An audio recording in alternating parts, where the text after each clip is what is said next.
fala em educação infantil, a gente pode se perguntar, né, o que é educação infantil? Né? Então, a criança, desde bebê, desde pequenininha, ela já vai para a escola? Sim. Durante um período, as creches, ela tinha uma função assistencialista. Era um local onde as mães que trabalhavam ou as famílias que tinham alguma vulnerabilidade podiam deixar suas crianças. Mas com o passar do tempo, as creches foram transformadas em EMEIs, que hoje a gente chama de EMEI ciclo 1 e EMEI ciclo 2. Então é Escola Municipal de Educação Infantil. Então é escola, tá? Ela é a primeira etapa da educação básica.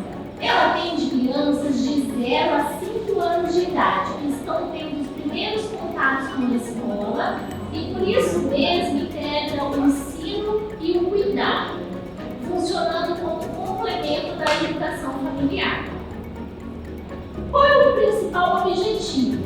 É promover nos pequenos estudantes, né, nos bebês, o desenvolvimento dos aspectos físico, motor, cognitivo, social e emocional. Então, a gente tem como função, como principal objetivo, o desenvolvimento da educação integral da criança. Então, é acompanhar o desenvolvimento dessa criança, acompanhar esse crescimento, tanto do cognitivo, que a gente fala em relação aos conteúdos, né, que a gente antigamente chamava aí de matérias, né, mas bebê vai ter matéria, mas a gente tem que pensar nesse desenvolvimento cognitivo, mas também no seu desenvolvimento físico. Então, quando ele chega pra gente, o bebê ainda não anda, né? Ainda não engatinha, não anda. Então, a gente tem que estimular esse processo do engatinhar, depois para o andar. A criança não fala, então nós temos que desenvolver atividades que desenvolvam, né, essa habilidade da fala, da escuta. Então, a gente tem que pensar, trabalhar, pensando no desenvolvimento da criança de uma maneira integral, em todos os aspectos. Para nortear o nosso trabalho, a gente tem como documento, não sei se vocês já ouviram falar, BNCC, que é a Base Nacional Comum Curricular, que garante na educação infantil a aprendizagem e o desenvolvimento, tendo como eixos estruturantes as interações e a brincadeira. Esses eixos garantem os direitos de conviver, brincar, participar, explorar, expressar e conhecer-se. Então, quando a gente fala que a gente trabalha com o eixo das interações, então desde quando a criança chega na creche, ela começa a interagir com outras crianças de outras famílias, isso já vai favorecer o desenvolvimento dela. E também a gente vai desenvolver muitas habilidades através da brincadeira. Então, a criança na creche, ela está brincando, né? Ela está se divertindo, a gente tem como meta fazer com que ela seja, a gente fala que a gente tem que fazer ela feliz. Mas nós adultos, nós profissionais, né, que nós chamamos de educadores, nós temos sempre uma intencionalidade. Então, não é um brincar simplesmente pelo brincar, mas é um brincar que leva a desenvolver uma habilidade. Então, por exemplo, quando a gente coloca a criança, né? Não sei se vocês já têm mais filhos que levam na creche, às vezes vocês veem algumas atividades na frente do espelho. A criança está brincando na frente do espelho, mas nós observando a criança, ou às vezes até fazendo algumas intervenções, a gente tem uma função para isso. A criança tem uma imagem positiva de si, ela reconhecer as partes do seu corpo, ela se entender, né, como ser humano, ao lado de outras crianças. Então, sempre, toda brincadeira, nós temos uma intencionalidade. Tá? A BNCC propõe uma organização curricular por meio de 5 campos de experiências, que é o eu, o outro, o nós, que é quando a gente propõe atividades de interação mesmo para a criança assim, reconhecer ela como ser humano, ela também reconhecer o outro e ela também entender que ela convive, ela não é sozinha, ela tem que conviver com as outras crianças.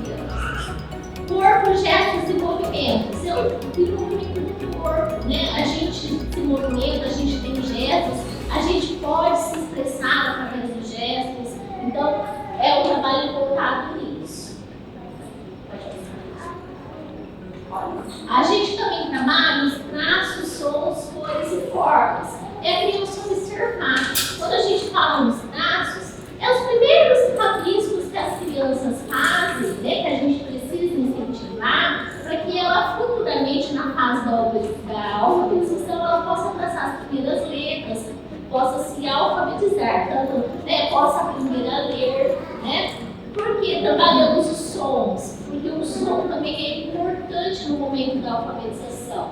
Porque a escrita nada mais é do que a gente registrar a nossa fala. Então, essa habilidade de ouvir, de discriminar os sons, também é importante nesse processo de alfabetização. A escuta, a fala, o pensamento e a imaginação.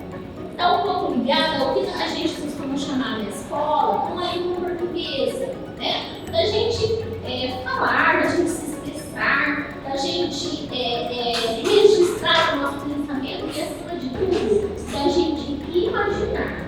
A imaginação, ela é a porta de entrada para a criatividade.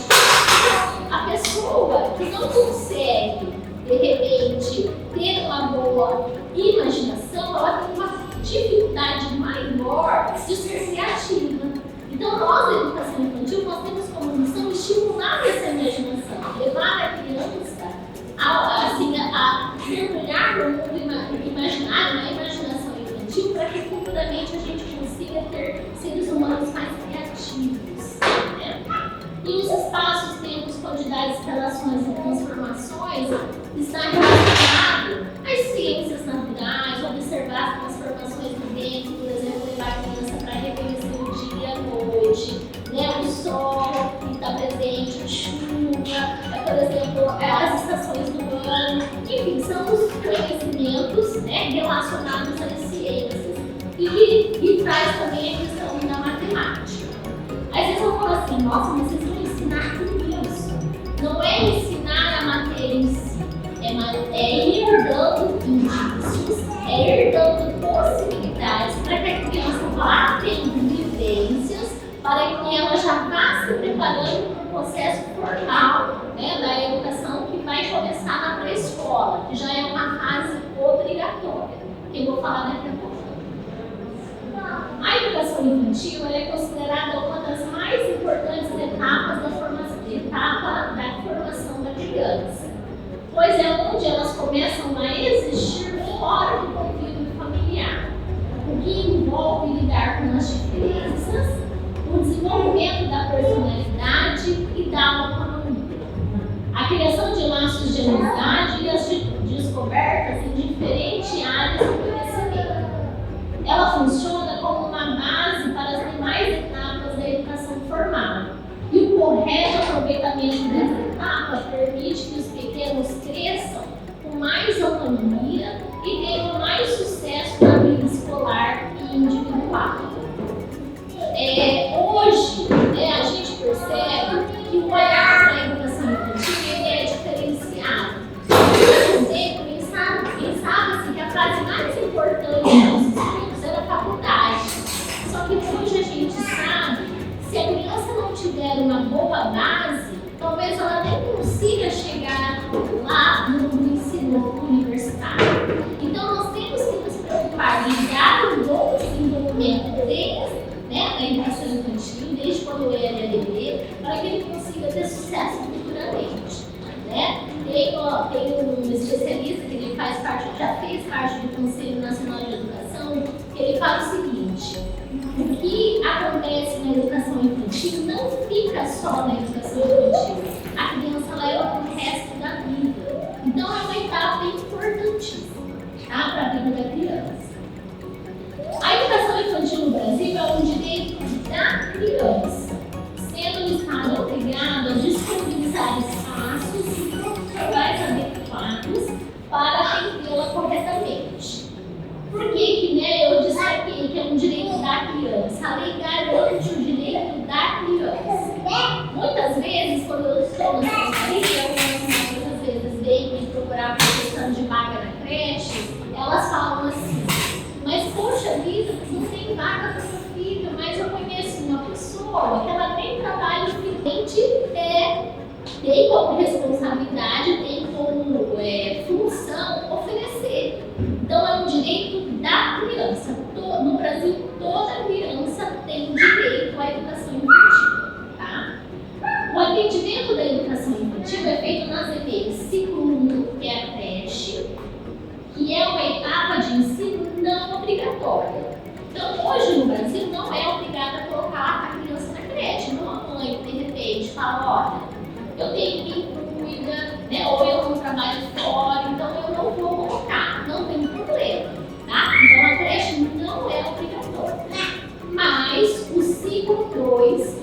pré-escola, que é a criança a partir dos 5 anos,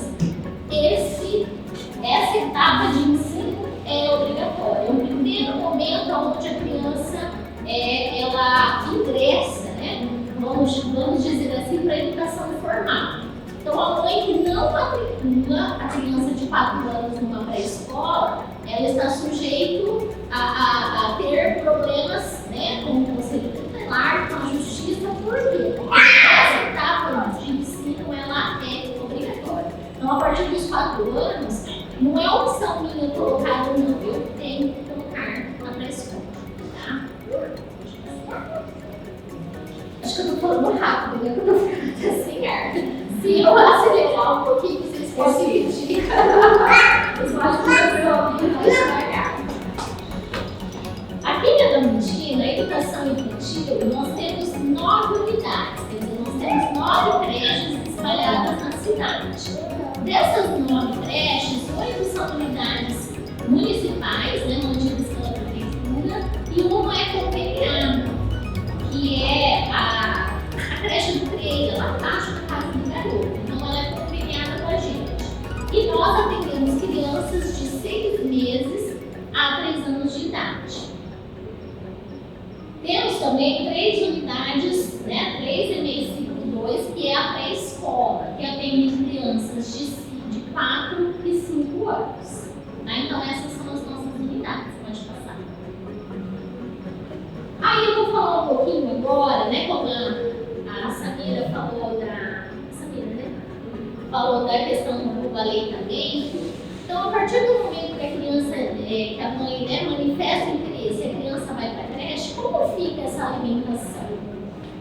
Então, o cardápio de todas as unidades escolares do nosso município, ele é elaborado por uma nutricionista, né, por nutricionistas, na rede são 2, da nossa rede municipal de ensino.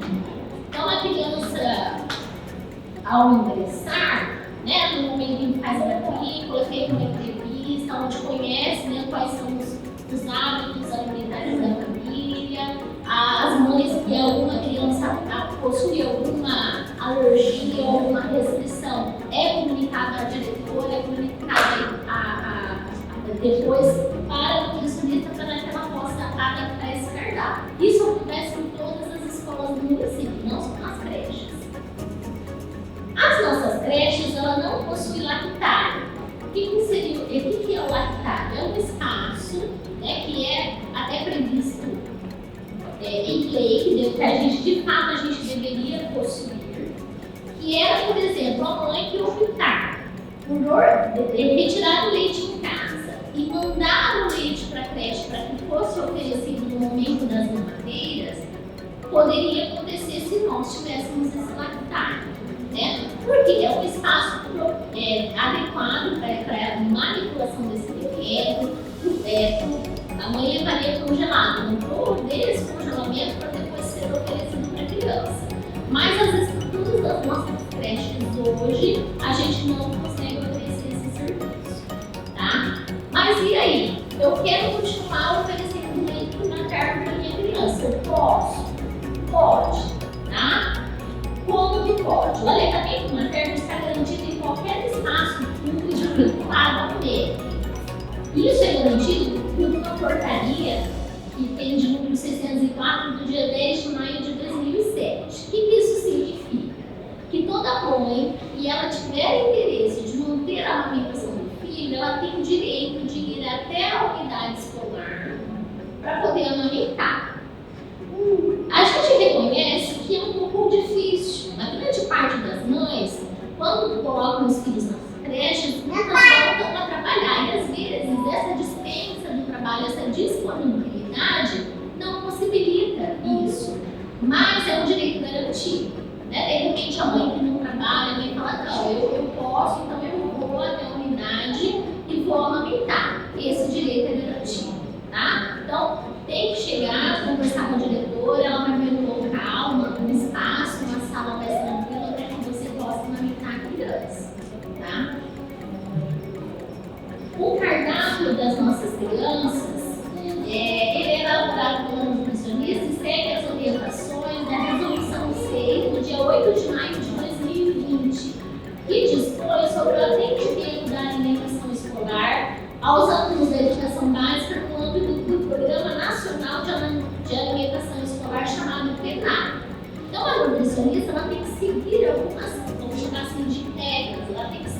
essa lei, obedecendo aquilo que pode ou não pode ser oferecido dentro das unidades escolares, tá? Pode passar. Eu trouxe aqui o cardápio, esse daqui é o cardápio das crianças de 1 a 3 anos de idade da nossa creche, tá? Então aqui é o cardápio da primeira semana de abril, então é o cardápio que vai começar a ser oferecido a semana que vem. Então a gente pode perceber lá, ó, café da manhã, acontece às 8 horas. Então a criança, ela tem como opção torrada com manteiga, leite puro ou com cacau 100% e banana batida. Depois eu vou explicar por que dá esse leite puro com cacau 100% e a banana batida. Eu já vou falar agora, né?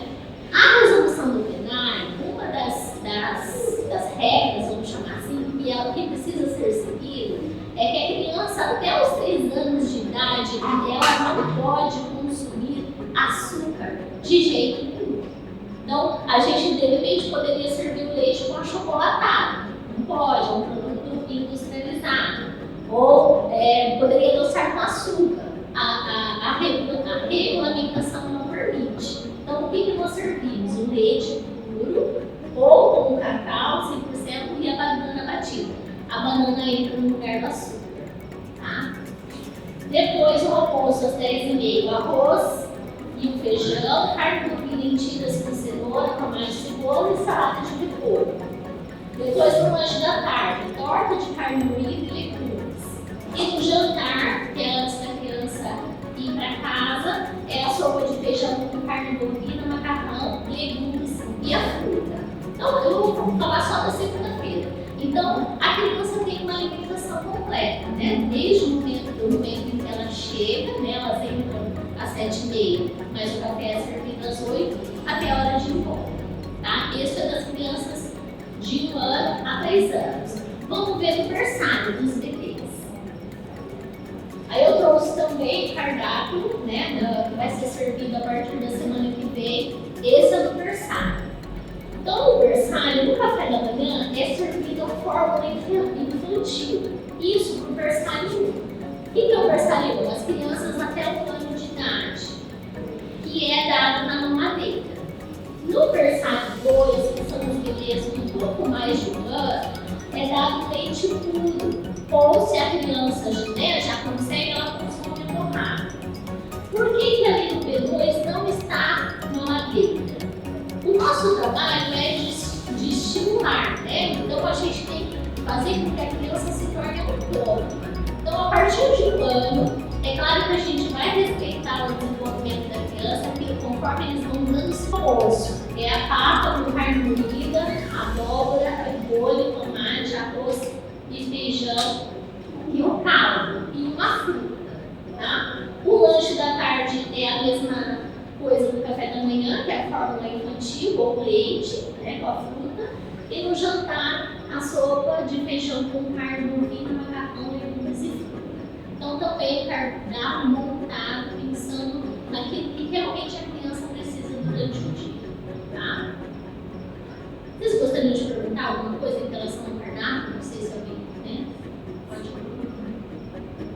Aí eu coloquei aqui que naquela resolução que eu citei, que é o que norteia, né, a construção do cardápio das creches, tem 2 aspectos que é importante a gente ressaltar para vocês.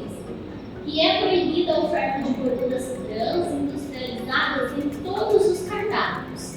Então, a gente lembra, na minha época de escola mesmo, eu lembro que o dia que era macarrão com salsicha, a gente gostava, a gente amava, não era?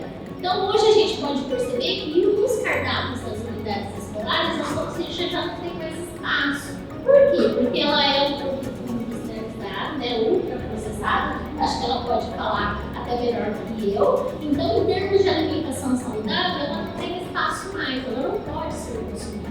Então, às vezes no dia das crianças que a gente chega lá restinho do cachorro quente, guaraná, então hoje nas escolas a gente faz um pãozinho com uma carne moída e um suco de fruta. O guaraná também não é oferecido. Então, hoje, toda a alimentação, tudo que a criança consome dentro da escola é o mais natural. Não é o mais natural, é tudo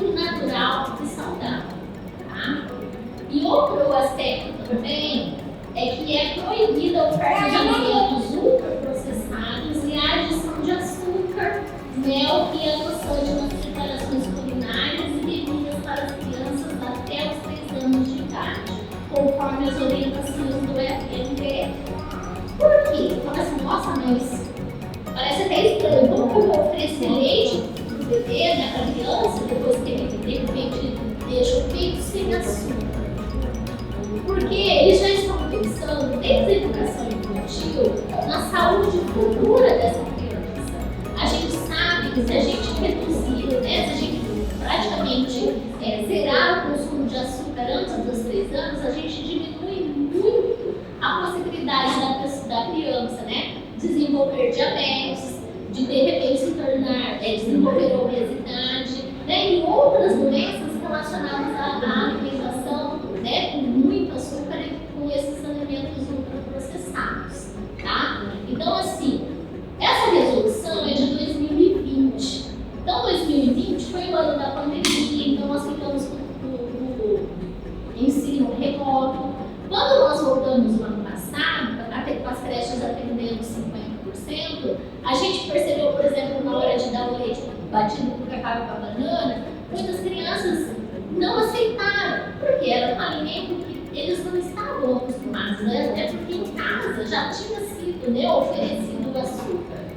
Mas nós já estamos pensando, nós vamos fazer, nós vamos conversar com os pais das crianças da creche, com as famílias, no sentido de orientar para isso. Porque não adianta só a creche ter essa atitude, se de repente chegando em casa, a mãe vai oferecer o leite, né, com bastante açúcar ou por mel, ou de repente oferecer outros alimentos ultraprocessados. Que aí a criança fica até confusa, na escola não pode, mas em casa. Então a gente quer mesmo fazer uma campanha no sentido de conscientizar, para que de maneira geral a gente tenha crianças e adultos mais saudáveis. E aí eu trouxe uma frase que educar uma criança é um trabalho conjunto entre escola e casa. Todos possuem papéis importantes e indispensáveis. É uma frase da Mariana Moreira. Então eu deixei aqui o meu e-mail, também o telefone da secretaria, se alguém, né, quiser trocar uma ideia. As mamães também, quando, né, ganharem o bebê, se tiverem interesse de colocar as crianças na creche, procurar a secretaria para fazer o cadastro, né, para entrar na lista de espera. Para esse cadastro, a mãe precisa levar a certidão de nascimento e o comprovante de endereço, tá? E o que eu tinha para falar é isso. Não sei se vocês querem perguntar alguma coisa. Eu acho que eu acabei atropelando, falando muito rápido. E assim, gente, essa frase é uma coisa que eu gosto bastante de falar, conversar com as famílias, é que a escola sozinha ela não consegue cumprir o seu papel. O almoço é a papa com carne moída, abóbora, repolho, tomate, arroz e feijão e um caldo e uma fruta. Tá? O lanche da tarde é a mesma coisa do café da manhã, que é a fórmula infantil, ou leite, né, com a fruta. E no jantar, a sopa de feijão com carne bovina, macarrão e frutas e fruta. Então também o cardápio montado, pensando naquilo que realmente a criança precisa durante o dia. Tá? Vocês gostariam de perguntar alguma coisa em relação ao cardápio? Não sei se alguém, né? Pode perguntar. Aí eu coloquei aqui que naquela resolução que eu citei, que é o que norteia, né, a construção do cardápio das creches, tem 2 aspectos que é importante a gente ressaltar para vocês. Que é proibida a oferta de gorduras trans industrializadas em todos os cardápios. Então, a gente lembra, na minha época de escola mesmo, eu lembro que o dia que era macarrão com salsicha, a gente gostava, a gente amava, não era? Então, hoje a gente pode perceber que nos cardápios das unidades escolares, a salsicha já não tem mais espaço. Por quê? Porque ela é um produto industrializado, né, ultraprocessado, acho que ela pode falar até melhor que eu. Então, em termos de alimentação saudável, ela não tem espaço mais, ela não pode ser consumida. Então, às vezes no dia das crianças que a gente tinha aquela festinha com cachorro quente, guaraná, então hoje nas escolas a gente faz um pãozinho com a carne moída e um suco de fruta. O guaraná também não é oferecido. Então, hoje, toda a alimentação, tudo que a criança consome dentro da escola é o mais natural. Não é o mais natural, é tudo natural e saudável. Tá? E outro aspecto também é que é proibido evita a oferta de alimentos ultraprocessados e a adição de açúcar, mel e adoçante nas preparações culinárias e bebidas para as crianças até os 3 anos de idade, conforme as orientações do FNDE. Por quê? Fala assim, nossa, mas parece até estranho, como que eu vou oferecer leite para o bebê, né, para a criança, depois que ele de repente deixa o peito sem açúcar? Porque eles já estão pensando, desde a educação infantil, na saúde futura dessa criança. A gente sabe que se a gente reduzir, né, se a gente praticamente zerar o consumo de açúcar antes dos 3 anos, a gente diminui muito a possibilidade da criança, né, desenvolver diabetes, de repente se tornar, desenvolver obesidade, né, e outras doenças relacionadas à alimentação, né, com muito açúcar e com esses alimentos ultraprocessados, tá? Então, assim, essa resolução é de 2020. Então, 2020 foi o ano da pandemia, então nós ficamos com o ensino remoto. Quando nós voltamos no ano passado, até com as creches atendendo 50%, a gente percebeu, por exemplo, na hora de dar o leite batido com cacau e com a banana, muitas crianças não aceitaram, porque era um alimento que eles não estavam acostumados, né? Até porque em casa já tinha sido, né, oferecido o açúcar. Mas nós já estamos pensando, nós vamos fazer, nós vamos conversar com os pais das crianças da creche, com as famílias, no sentido de orientar para isso. Porque não adianta só a creche ter essa atitude, se de repente chegando em casa, a mãe vai oferecer o leite, né, com bastante açúcar, ou por mel, ou de repente oferecer outros alimentos ultraprocessados. Que aí a criança fica até confusa, na escola não pode, mas em casa. Então a gente quer mesmo fazer uma campanha no sentido de conscientizar, para que de maneira geral a gente tenha crianças e adultos mais saudáveis. E aí eu trouxe uma frase que educar uma criança é um trabalho conjunto entre escola e casa. Todos possuem papéis importantes e indispensáveis. É uma frase da Mariana Moreno. Então eu deixei aqui o meu e-mail, também o telefone da secretaria, se alguém, né, quiser trocar uma ideia. As mamães também, quando, né, ganharem o bebê, se tiverem interesse de colocar as crianças na creche, procurar a secretaria para fazer o cadastro, né, para entrar na lista de espera. Para esse cadastro, a mãe precisa levar a certidão de nascimento e o comprovante de endereço, tá? E eu tinha para falar é isso, não sei se vocês querem perguntar alguma coisa, eu acho que eu acabei atropelando, falando muito rápido. E assim, gente, essa frase é uma coisa que eu gosto bastante de falar, conversar com as famílias, é que a escola sozinha ela não consegue cumprir o seu papel. A parceria família e escola ela é fundamental, né? Então, sejam parceiros, né, dos professores dos seus filhos, sejam parceiros das unidades escolares onde os seus filhos estudam. Se vocês tiverem qualquer dúvida, qualquer problema, procure a direção da escola, procure a professora, porque a gente está lá sempre para ajudar, sempre para apoiar, pensando no que é melhor para as nossas crianças. Então, obrigada. Desejo a todas as mamães, né, um bom parto.